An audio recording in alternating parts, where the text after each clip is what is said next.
down. You have my respect. 3 opponents down. If you want it, take it!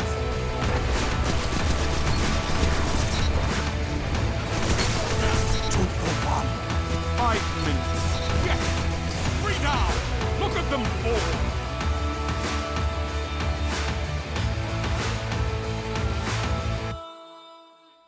Ladies and gents, my name is Xander, aka Diaslayers, and in this video, we're going to discuss and review the Braytech Werewolf auto rifle. And might I add that this thing is a very powerful pulse rifle, or rather I should say, it can be if you happen to get the right rolls. Now as to the roll that's going to make enemy guardians have nightmares what seems like for decades, that's what we're going to get into in just a few seconds. But not just this, we're also going to look at the weapon's curated roll, as well as some of the other TTK factors that come along with this, in particular Multikill and KillClip by themselves. You also might be asking yourself, okay, well, which one of those 2 perks is actually better on this particular auto rifle? That, my friends, is a wondrous and spectacular question, and we're going to answer this just as well. But not just that, we're also going to look at the weapon's base stats, so then you guys kind of get a sense as to where this thing can be used in what types of environments, 1v2s, 1v3s, etc, etc. And lastly, you also have to know how to get your hands on this beauty. Without any further ado, the only thing left to do is to eviscerate the notification button, and let's jump right into the video. As many of you Guardians out there probably already inferred, the way in which you get this is by completing, or rather just simply participating in the Festival of the Lost event. The primary way in which you do so is by number 1, going to Eva Lavante, picking up a Cryptarch mask that she gives you from this year, not last year, put it on and equip it, go into the Haunted Forest, and then go back to Eva Lavante, and then you'll get the next quest step, which is to simply get all the 5 masks that she's then offering to you by purchasing them through chocolate-covered strange coins.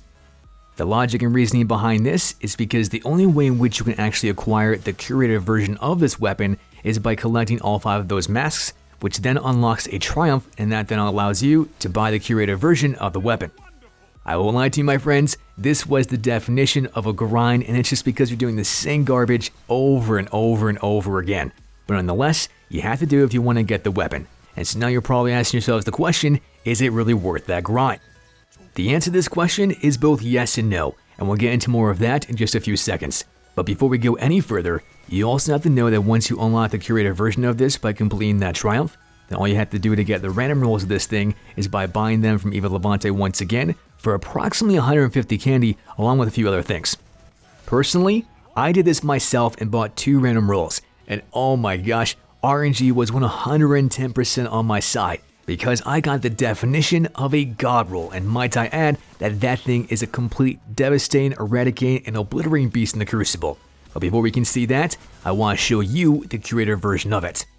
As you can tell from right there, this thing's got multi-kill clip, Zen moment, armor-piercing rounds, hammer force rifling, is classified as a precision frame weapon, comes with a ranged masterwork, and then I happen to put on a targeting adjuster mod. Not only is this a curated roll, but I believe that's also a unique roll, and that's because I think, and I could be mistaken, but I'm pretty sure I'm right, in that this thing right here is the only kinetic auto rifle that can have multi-kill clip. I don't know about you, but having a multi-kill clip on any weapon always piques my interest, and with this Braytech Werewolf, that's no different. But what I want to show you next is my spectacular and oh so wondrous RNG in getting the next thing of this werewolf, and as you guys can tell from right there, this thing is a god roll. It's got kill clip, outlaw, high caliber rounds, arrowhead break, once again a precision frame weapon, mixed in there with a handling masterwork, and just like last time, a targeting adjuster mod. Yes, my friends, I know my RNG was crazy and skyrocketing through the roof, because not only does this thing happen to have some great overall lethality, but it's also got an extremely high flinch factor, ensued by a very good consistency factor in correlation with that of arrowhead break and being a precision frame weapon. Many Guardians forget that Bungie has already come out in stating that all precision frame weapons happen to have a very good overall recoil control, because what this particular frame does is it converts 80% of horizontal recoil to vertical recoil, and then when you combine that with arrowhead break, this thing's just going to have vertical recoil and vertical recoil alone, making it very much like a laser beam. However, what's even more laser beam is the curated version of this Braytech Werewolf, and the reason as to why this is because of the weapon's sight. And this also correlates to Zen moments, but the best way to show you this is in a private match via a side-by-side comparison. On the left-hand side, we have the curated version of the Braytech Werewolf, whereas on the right-hand side, we happen to have my God roll. And so as I put this on play, you guys can see from right there that it almost looked as if that Braytech Werewolf curated version of the weapon was having its sight not move at all. As I put this into slow motion, you guys can see that that is exactly the case, and it takes precisely 3 bullets for the Braytech Werewolf curated version of this thing to literally have absolutely no up and down or lateral side-to-side movement at all. At first, I thought I noticed this in some regular PvP, but just to make sure that I wasn't seeing double guardian shenanigans right there in my face, I absolutely had tested it out on PvP. I'm so glad that I did, because that right there is quite a unique perk trait that can only be found on the curated version of this thing, because this is all due to Zen Moment, and Zen Moment can't be found in the regular pool size of perks for random rolls of the Braytech Werewolf. Following along this exact same wavelength, something else that can't be found in the random roll perks of this thing is KillClip, which once again can only be found on the curated version of it. And so this then begs the question, which one of these 2 perks, KillClip or KillClip, is actually better on the Braytech Werewolf? That, Diaslayers, is a superb and spectacular question. The best way to answer it is simply by looking at the weapon's base stats first, and then we'll get into how this thing is then going to have differences in its overall TTKs based upon those 2 perks. By now, I have no doubt in my mind that many of you have already noticed that this thing's then doing 26 points of damage per crit and 18 points of damage per body. Now, if we were to look at each one of these 2 things and equate it to an optimal TTK and body shot TTK, the weapon's optimal time to kill is going to be at 0.93 seconds, and that's then going to require 7 crits in 1 body. But on the other hand, if we were looking solely at body shots and body shots alone, it's then going to take 11 body shots, which is then going to equate to a 1.33 second body shot TTK. As you guys can tell from right there on screen, this is all the computations that I've just set. The only 2 things that I want to mention is that I do all my computations in a frame-by-frame analysis, and on top of this, these computations were done with a Guardian and 9 Resilience, aka 198 points of health. If I'm being 110% honest, that 0.93 second optimal time to kill is not impressing me in the slightest. In reality, this is actually the slowest optimal time to kill for any auto rifle in the entire game, and so thus that's why I'm not impressed. But what I will say is that this stuff can get better, especially when you happen to have multi-KillClip ×1 or multi-KillClip ×2 proc. The very best way to show you this is by just giving you all the information for multi-KillClip ×1 and multi-KillClip ×2, and so thus you guys can see that information right there on screen. On the left, as a point of reference, we happen to have the weapon's base TTK stats, but in the center we have multi-KillClip ×1, and on the right we have multi-KillClip ×2. Now the thing that I really want you guys to pay attention to here is that with each iteration of multi-KillClip ×1 and ×2, each one of them is taking 1 less bullet, and thus that's then equating to a lesser TTK by precisely 0.13 seconds. Just to kind of put that into perspective for you, when the Braytech Werewolf happens to have multi-KillClip ×1, its optimal TTK is going to be at 0.8 seconds, which is the exact same thing as a spare rations or a sunshot can do on its very first kill, not on its second. Furthermore, when multi-KillClip ×2 is procced on this Braytech, that's then going to have an optimal TTK at 0.67 seconds, and if I think my memory is correct, that's going to be the exact same thing as someone like the Recluse without its Master of Arms perk procced. Is this good or bad? Well, let's put it this way. Getting multi-KillClip ×1 wasn't very difficult to proc at all, but getting multi-KillClip ×2 was certainly much more challenging, although it did still happen on somewhat of a frequent basis. But something that you guys also have to see right here is what this Braytech Werewolf can do with just KillClip. At first, I really wasn't sure what to expect with just KillClip, and lo and behold, I was extremely surprised, because as you guys can tell from right there, this weapon's optimal time to kill then becomes 0.67 seconds, which is the exact same thing as what we just saw with multi-KillClip ×2. Taking this one teeny tiny step further, here's all those stats that you guys can see as a side-by-side comparison analysis with the weapon's base stats on the left, multi-KillClip ×2 in the center, and KillClip on the right-hand side. You can clearly tell that there is literally no difference from multi-KillClip ×2 and KillClip by itself, and so in this regard, I would certainly say that having KillClip on the Braytech Werewolf is a simple no-brainer, because multi-KillClip times 1 and times 2 just simply isn't as good as KillClip. And so to you, I think that this is a very clear sign that you may want to get a random roll version of this thing just the same way that I did with KillClip Outlaw, High Caliber Rounds, and Arrowhead Break.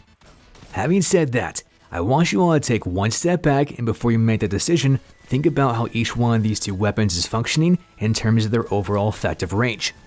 The Curated Braytech versus my Godroll Braytech is very different in terms of their effective range. And the best way to show you this is by once again going to that private match so then we can really see as to how different that these two things are. The very first thing that I'm testing is the Curated version of this horrific beauty, taking out that Darcy and measuring 32 meters.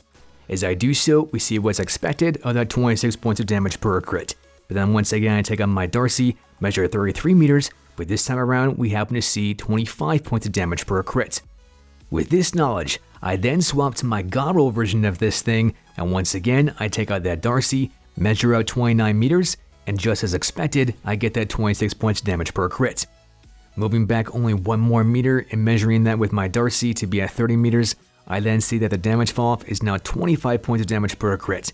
And so what this then tells you is that the Curator version of this thing has an effective range at 32 meters, but one that happens to have absolutely zero range perks whatsoever is going to be at 29 meters.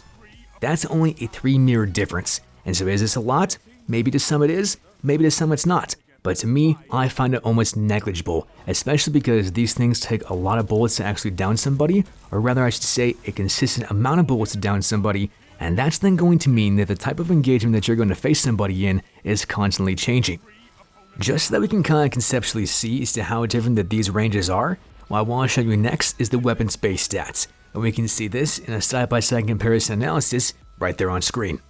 On the left, we happen to have the Curator version of the Braytech Werewolf, whereas on the right, we happen to have my Godroll. And so with these two differences, we can tell that the Curator version has a range stat at 97 out of 100, followed by the one that I happen to have, which is 77 out of 100. As far as the weapon's other base stats go, we got good stability stats, good handling stats, and good reload stats at 47, 45, and 48 respectively. But what's really surprising here is that the Braytech has an extremely low aim assistance at 47, but a pretty darn good recoil direction at 74, which is only going to be increased via Arrowhead Break, and that's why you see that plus 30. Likewise, we also see that plus 70 on the bounce intensity, and that's also due to Arrowhead Break. And so when you combine those two things together, we can really see that the one that I happen to have is going to be a very consistent weapon, whereas the one that's with the Curator version of it, well, it's still consistent, but it may not be as good in terms of overall getting those critical headshots. Now that's not taking into account the fact that with the Curator version of this thing, it's got Zen Moment once again, and so as soon as you happen to land 3 bullets of damage, that's then going to make the reticle move absolutely nothing whatsoever, and that is something that is truly going to make an overall impact into how effective and as to how consistent that each one of these two things are.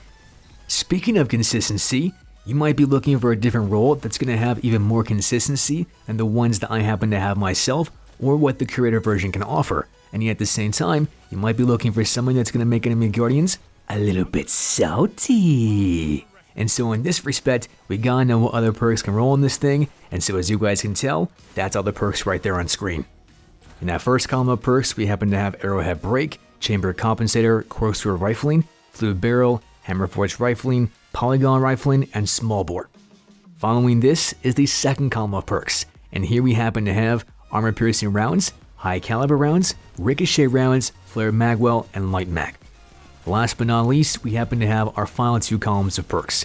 And in that third column, we have Dynamic Sway Reduction, Tap the Trigger, and Outlaw, and suited by the fourth column to be Under Pressure, KillClip, and Quick Draw.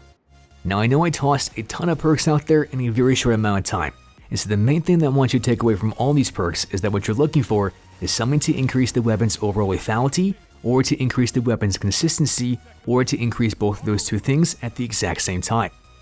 Unfortunately, this all comes down to RNG, and so heck, you might get something that's going to have an even higher consistency than one of the roles that I just showed you, or you might happen to have one that's something completely different altogether.